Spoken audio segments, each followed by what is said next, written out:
Well, thank you very much, Janet. Yes, indeed, I'm with Engineer Michael Kamau, the Transport and Infrastructure Cabinet Secretary. Thank you very much for making time for us. I don't even know where you got this time. And Janet, of course, the question we're asking our viewers tonight is if they think the Jomo Kenyatta International Airport is prepared to handle disasters like yesterday's fire. But some Kenyans already talking about you and the job you've been doing, like Wanjohi from ACK, Marmanet, saying, tell Engineer Kamau I'm happy and proud of him, and God protect our airport. Of course, many have seen what you have done, you and your team, including Interior Cabinet Secretary Joseph Olelenku, in terms of trying to mitigate the situation. Of course, many are commending what you are doing. But so far, we haven't yet found out what the cause of the fire is. Why? Not yet, because we want to do a very thorough investigation. And one of the reasons is we are not in a hurry because that building cannot be used in its current form. Mm-hmm. Basically, it needs a whole reconstruction. So the officers who are investigating have been told to do a very thorough job. Mm-hmm. We are receiving assistance from other governments to investigate the cause of the fire. And therefore, as such, because it's an area that we need, they are taking their time and doing a very thorough job. Are there any leads that are being followed as of now, as we speak? Not yet. Not yet. Not yet. But then we get, and maybe you can confirm for us, that the fire started at the immigration section. It started at the immigration section in the central building. The arrivals after the bridges from the departure area at Unit 2 of the immigration area. Mm-hmm. Yeah. I believe that is something that was found out through some sort of investigation. Yes. Because the officers, of course, the ones who are there who are manning that say that is where the smoke emanated from. So from, what would I call it? Investigations. Yeah. We know that is where the fire started. That is where the fire started. Yes. Now, how many people have been allowed access to that place? We also saw some journalists trying to get to, after the place was burnt down, we saw journalists getting in. Is there, don't you feel, what has happened in this country so many times, there could be tampering with investigations or evidence to show what really caused the fire? And the more time this takes, the more tampering that could happen. I don't know what methods the journalists used to get in there, but we have investigative journalists who do everything to get their story. Yeah. It was a very annoying sight when I saw a journalist, a couple of them reporting from inside. Mm-hmm. However, the building has been cordoned off. And I don't think they had capacity to interfere with anything. The area is very big. There are very many floors. And public and other people, even myself, have not had access to that particular section. Mm-hmm. I've been to the departure areas, but not to that particular section. Mm-hmm. We are leaving the CID and other officers to look into it. What time limit can you promise us or promise Kenyans in terms of investigations? When will this be done? And when are we expecting the investigations to be completed? Honestly, I don't know. And as I said, it's been done. It has happened. All we are doing is to make sure that our electrical installations, everything else, our fire preparedness is there to ensure that we don't have a recurrence of that event as we work under very difficult circumstances. So you will not be able to give us any time frame? No indication. Not at all? Not at all. Some may ask, we have seen maybe this happen in other countries in terms of disasters. Some may ask, why are we not seeing any heads rolling?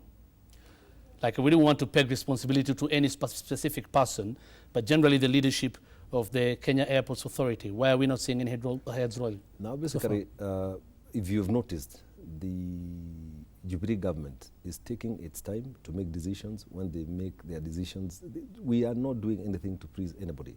Everything has to be reasoned.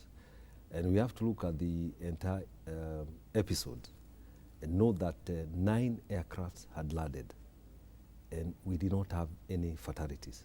And all those passengers were safely evacuated.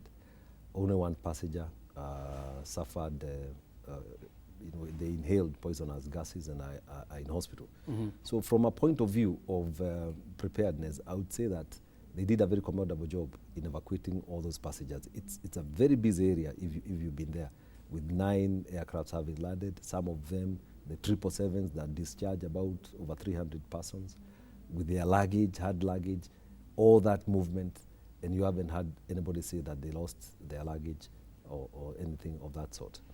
There were very many aircrafts that were parked on the air side, and all of them were pushed away from the building and parked elsewhere. So there are some things that happened.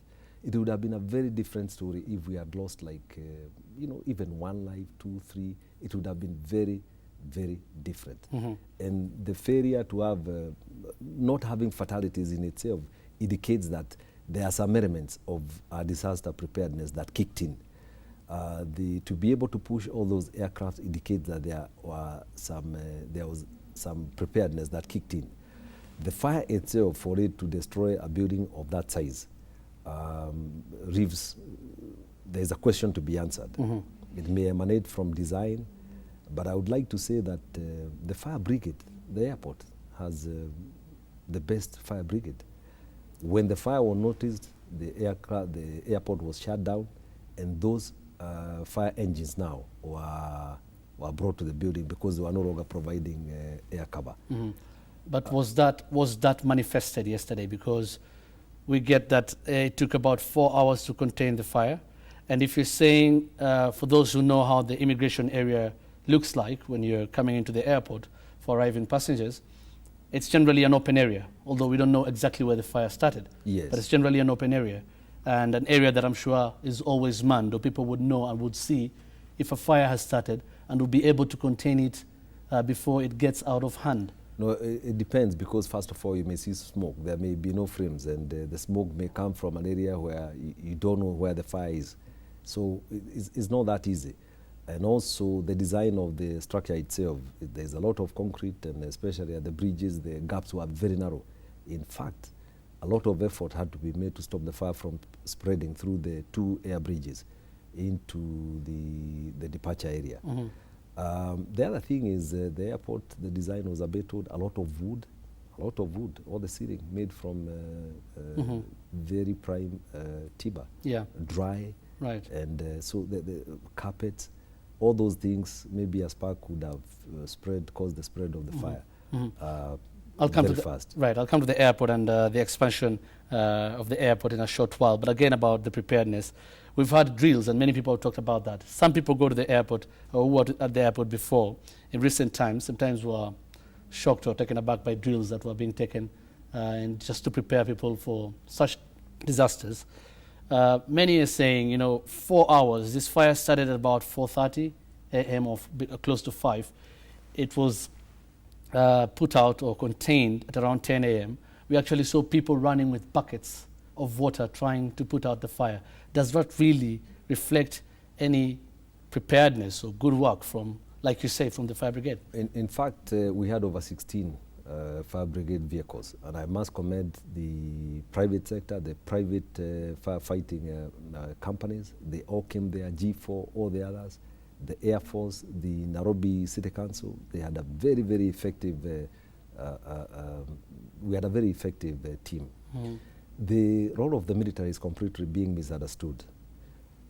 When a command goes to the military, if there is a fight, everybody picks his gun, loads it, whether it's a pistol, you find out what, Now, this was a fire, and they were coming to quell a fire. A bucket is a very effective tool for firefighting. But they got there at 10 o'clock when basically the fire was over, and actually did not participate in the firefighting. I hope you have visited the airport. Some of the fire was on second floor and could not be accessed by human beings. So they came in at 10 o'clock with the tools of trade that anybody uses. It's a very useful tool. But people saw them coming from the air side through a door and thought that these are the people who are coming to do the firefighting. No, they came to render assistance. And we are very appreciative of the military on all arms of government for the work that they did. But the question then is, do you think it should have been handled better? Now, there are very many things that come into play.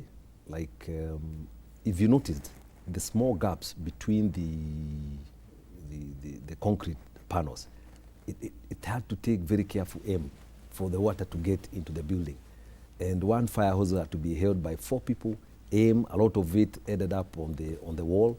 So the design itself was not very friendly to firefighting. This is a 1978 design. It was due for a complete overhaul, complete refurbishing, but the delays in completing Terminal 4 then delayed the whole exercise. Why? Why are we having these delays? You know, I'm sure we can't really blame you because it's you've been in office for about 3 months now. No, I'm the cabinet secretary, and I'm there in perpetuity. Wonderful. So why then? Why do we still have these problems? Very many factors. Very many factors. First of all, we had problems with the procurement. We've had serious problems with procurement. Some of the procurement in Terminal 4. It developed into the designs were changed, and then of course we had some people squatting there, and really we could not complete the terminal because of some people who were squatting, and we could not get full access. All those things came into play. However, we intend to really fast track the completion of this terminal. I'm taking personal charge in terms of the procurement that is remaining, so that we fast track it and leave the burden that we are having on the temporary structures. Can we get a time frame from you? Because we've had this since the last government. We were expecting to still have this terminal by now. It was being extended. Of course, we know there were controversies surrounding it. Yes. Can we have an assurance from you when we'll have this new terminal up and running? We are targeting the end of March next year to complete Terminal 4. It's going to bring an additional capacity of about 5 to 6 million passengers, which is the current capacity of the existing facilities at Jomo Kenyatta. We anticipated that when we complete Terminal 4, then we would have left areas. Now we would have started working on Unit 1, open it, close Unit 2, work on it, close Unit 3, refurbish, improve, bring in modern, designs, firefighting, put in IT, and generally have a complete facelift before we start on our greenfield terminal. That is by end of March next year. By end of March. And is that going to be replicated or done in other airports in the country? We want to concentrate on Jomo Kenyatta because, in fact, that capacity is only for Terminal 4, 1, 2, 3, and 4 of about 12 million passengers. We are going to start on the greenfield terminal. Currently, we have a contractor, and now we are sourcing financing without any government guarantees because we are unable to raise sufficient funds from the airport tax of $20 per departing passenger. And we have invited banks to bid for financing of the project. Yes. Some are still questioning. What do you make of concerns that there could be links between the fire and the recent demolitions of duty-free shops at the airport? I wouldn't want to speculate or to assign a reason or a cause of that fire to that. I would also now join the others in speculating. I refuse to be drawn into that area. Yeah. Finally, before I wind up, I'll repeat an earlier question I asked you. Yes. Why is it that, of course, with all due respect to what you have been doing, and everybody is commending what you've been doing, when we have such disasters in Kenya previously, and the government says they will do investigations and they will tell us what happened, most of the time we don't get to know what happened. And now, don't you think you're not really reassuring Kenyans when you say you cannot give a time frame of when the investigations will be carried out and when we'll have the findings? You know, investigations, really, it's something that you cannot put a time frame on. It's like murder. You may not, and you don't want just to say that you could not conclusively say what was the cause of the fire. I think everybody will accept that investigations may be difficult. Sometimes you can complete them within 1 day, within 2 days. The reassurance I should give is about safety and security, things that we are able to see. The comfort of the passengers who are coming, the facilities, making sure that we get back the full operations. Working now on getting the presidential pavilion to serve as an arrival and departure terminal. Okay. But the investigations, you know, really break into your house or into your car. And sometimes you may never end up knowing how it happened. We really hope that isn't the case. And I'm really hoping to create a time frame from you. I can't. So now I'm going to ask you, please, would you promise us you'll tell us when the investigations are done and action will be taken to whoever is found culpable? We can get that assurance from you. That will happen. Okay, we'll be holding you accountable. Thank you very much. And of course, again, many Kenyans commending you and your team for what you've been doing. Thank you very much, Engineer Michael Kamau. Thank you for making time for us. Thank you. I wish I wasn't here to talk about this. I look forward to better times. Thank you very much. By the way, we've received a lot of support from foreign governments, from people, words of encouragement. And what shocked me today is the level of understanding of the people who are departing, who had been stranded here. I was going there to try and explain to them the circumstances, and they were the ones who were telling me that we've done a very commendable job. I wish it had never happened.